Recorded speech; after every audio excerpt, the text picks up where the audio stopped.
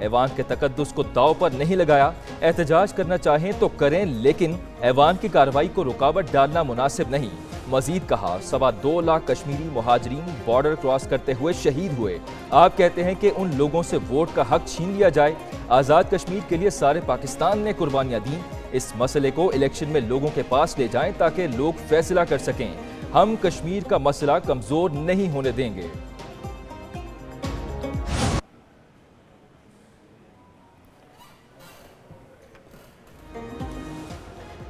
Barrister گوہر کی بانی سے ملاقات نہ کرانے پر بجٹ اجلاس کے بائیکاٹ کی دھمکی، کہا ہماری بانی چیئرمین سے ملاقات کروائی جائے۔ عدالتی احکامات کے باوجود 34 ہفتے سے ملاقات نہیں کروائی گئی۔ کل تک ہماری ہر صورت ملاقات کروائی جائے ورنہ ہم بجٹ اجلاس کا بائیکاٹ کریں گے۔ اسپیکر قومی اسمبلی اس حوالے سے رولنگ جاری کریں۔ اسپیکر نے کہا اگر بانی اس ایوان کے رکن ہوتے تو میں پروڈکشن آرڈر جاری کر دیتا۔ میں نے 3 بار حکومت اپوزیشن کو ایک میز پر بٹھایا مگر آپ لوگ آتے نہیں۔ ایوان میں boom boom performance, Iqbal Afridi out. Speaker نے تحریک انصاف کے رکن قومی اسمبلی کو معطل کر دیا۔ سارجنٹ ایٹ آرمز کو اقبال آفریدی کو باہر نکالنے کا حکم۔ فرح ناز اکبر نے اقبال آفریدی کی معطلی کی تحریک پیش کی۔ ایوان نے تحریک کثرت رائے سے منظور کر لی۔ اقبال آفریدی کو پورے بجٹ سیشن کے لیے معطل کر دیا گیا۔ اسپیکر نے کہا کسی قسم کے الاؤنسز نہیں ملیں گے۔ میرے سٹاف پر ہاتھ اٹھایا، ڈی جے میڈیا سے بدتمیزی کی۔ اپنی عزت ہے تو ایوان سے خود چلے جائیں، خود نہیں گئے تو سیکیورٹی زبردستی باہر لے جائے گی۔ اقبال آفریدی ایوان سے چلے گئے۔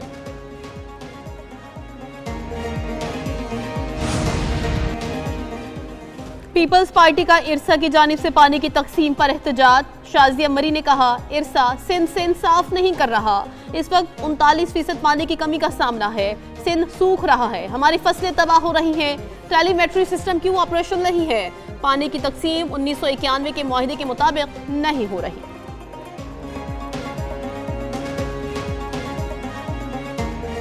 امریکہ اور ایران کے مسلسل دوسرے روز ایک دوسرے پر حملے۔ امریکی فوج نے ایران میں متعدد اہداف کو نشانہ بنایا۔ جزیرہ کیش، سیرت، بندر عباس اور میناب میں دھماکوں کی آوازیں۔ امریکی سینٹرل کمانڈ کے مطابق ایران پر 49 ٹوماہاک کروز میزائل داغے۔ نئے حملوں میں ایران کے communication systems, air defence sites کو ہدف بنایا۔ حملے ایرانی خطرے کے جواب میں کیے۔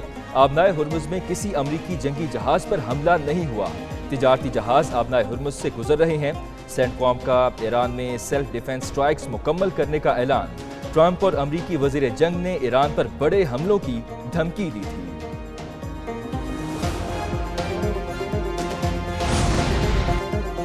ایران نے امریکہ سے فوری حساب چکتا کر دیا۔ جوابی کارروائی میں امریکی تنصیبات پر حملے۔ پاسداران انقلاب کا امریکہ کے 18 اہم اہداف کو نشانہ بنانے کا دعویٰ۔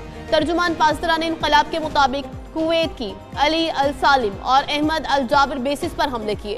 بحرین میں شیخ عیسیٰ ایئر بیس کو نشانہ بنایا۔ پاسداران انقلاب کے مطابق خلیج فارس میں F-16 طیارے پر میزائل حملہ کیا گیا۔ امریکی لڑاکا طیارہ حملے کے بعد ایرانی فضائی حدود سے نکلنے پر مجبور ہو گیا۔ امریکی جاری حد کا بھرپور جواب دیا جا رہا ہے۔ امریکہ خطے کو غیر محفوظ بنانا چاہتا ہے۔ ایران کا میزائل اور ڈرون آپریشن کے پہلے مرحلے کی تکمیل کا اعلان۔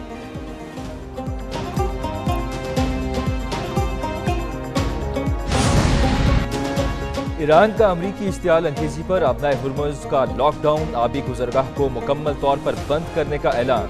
ایرانی فوجی کمان کے مطابق آبنائے ہرمز سے جہازوں کی آمد و رفت بند کر دی گئی۔ گزرنے کی کوشش کرنے والے کسی بھی جہاز کو نشانہ بنایا جائے گا۔ بندش کے حکم میں تیل بردار اور تجارتی جہاز شامل ہیں۔ پابندی کی خلاف ورزی پر 2 جہازوں کو نشانہ بنایا گیا۔ آبنائے ہرمز سے جہاز گزرنے کا امریکی دعویٰ جھوٹ ہے۔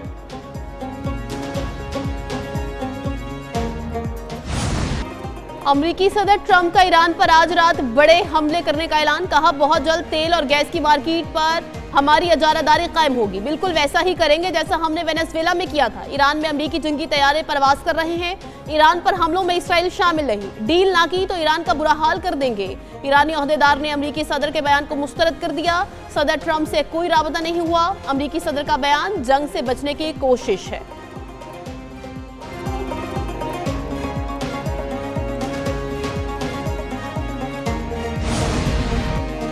امریکہ سے دیرپا معاہدے کے لیے باہمی احترام ضروری ہے۔ اقوام متحدہ میں ایرانی سفیر امیر السعیدی ایروانی کا بیان۔ کہا دھمکیوں، دباؤ یا طاقت کے استعمال سے مثبت نتائج حاصل نہیں کیے جا سکتے۔ ایران نے کبھی دھمکیوں کے سائے میں مذاکرات نہیں کیے، نہ ہی کسی قسم کے دباؤ کے سامنے جھکیں گے۔ پائیدار معاہدے کا راستہ مکالمے اور باہمی اعتماد سے ہو کر گزرتا ہے۔ Arrow space chief general Moosavi کی امریکہ کو سخت وارننگ، کہا آبنائے ہرمز کو غیر محفوظ بنایا گیا تو پورے خطے کو جہنم بنا دیں گے۔ آبی گزرگاہ سے چھیڑ چھاڑ ناقابل برداشت ہوگی۔ ایرانی قومی دشمن کو جواب دینے کے لیے تیار ہیں۔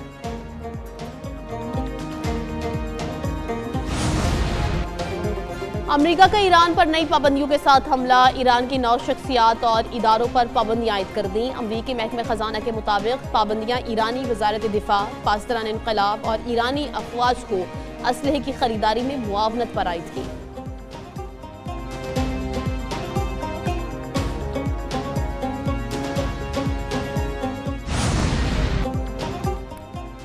پاکستان کا مشرق وسطی میں حالیہ کشیدگی پر تشویش کا اظہار، ترجمان دفتر خارجہ طاہر حسن اندرابی کی ہفتہ وار بریفنگ، کہا پاکستان مسائل کے پرامن حل کا خواہاں ہے۔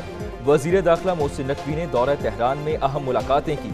ترجمان دفتر خارجہ نے آزاد کشمیر کے معاملات پر بھارتی بیان مسترد کر دیا، کہا مقبوضہ جموں کشمیر ایک عالمی متنازع علاقہ ہے۔ بھارتی بانیان نے بھی عالمی فورمز پر مسئلے کے حل کے وعدے کر رکھے ہیں۔ پاکستان کشمیریوں کی سفارتی، سیاسی اور اخلاقی حمایت جاری رکھے گا۔ بھارتی جوہری ہتھیاروں سے متعلق رپورٹ سامنے آئی ہے۔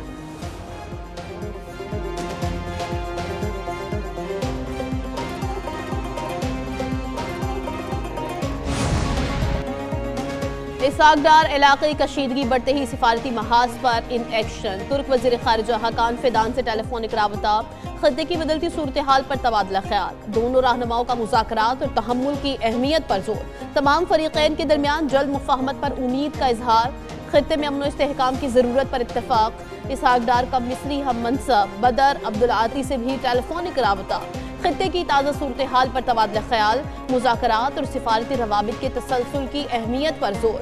رواں ماہ مصر میں وزراء خارجہ اجلاس میں شرکت کی دعوت قبول کر لی۔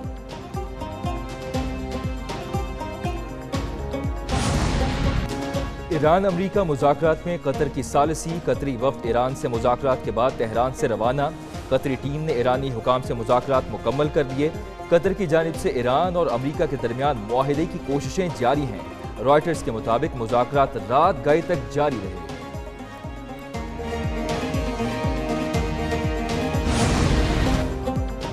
یمن کے حوثیوں نے امریکہ کو خبردار کر دیا، کہا ایران کے خلاف جاری امریکی فوجی کارروائیاں خطے میں وسیع تر جنگ کا سبب بن سکتی ہیں۔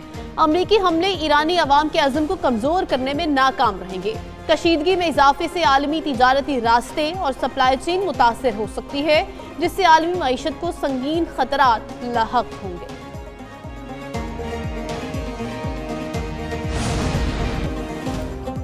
امریکہ کا ناکہ بندی توڑنے والے بھارتی آئل ٹینکر پر حملہ، آبنائے ہرمز میں وارننگ نظر انداز کرنے والا بھارتی آئل ٹینکر تباہ، 2 بھارتی اہلکار ہلاک، 3 لاپتہ ہو گئے۔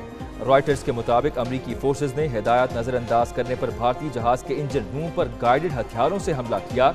خلیج عمان میں امریکہ کا ایرانی کارگو پر بھی میزائل حملہ، ایرانی میڈیا کے مطابق 150 ٹن وزنی جہاز مقامی افراد کی ملکیت تھا، عمان کی بندرگاہ غصب سے سامان لے جا رہا تھا۔ عملے کے 5 افراد کو قریبی بحری جہازوں کی مدد سے ریسکیو کر لیا گیا ہے۔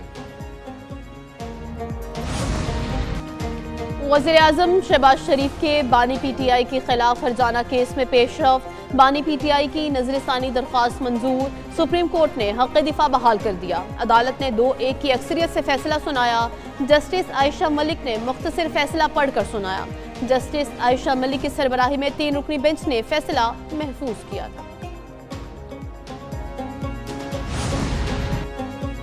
18ویں ترمیم کو چھیڑا گیا تو قوم پرست قوتیں تحریک چلائیں گی، رضا ربانی کہتے ہیں کہ 18ویں ترمیم کو رول بیک کرنا ہے تو 26 اور 27ویں ترمیم کو بھی ریویو میں لایا جائے، فوری طور پر نیا NFC ایوارڈ نافذ کیا جائے، بلوچستان مائنز ایکٹ فوری ختم کیا جائے، CCIA کے تحت صوبے اور وفاق مل کر فیصلے کریں، آئین کے تحت ہر 3 ماہ میں CCI کی میٹنگ ہونی چاہیے۔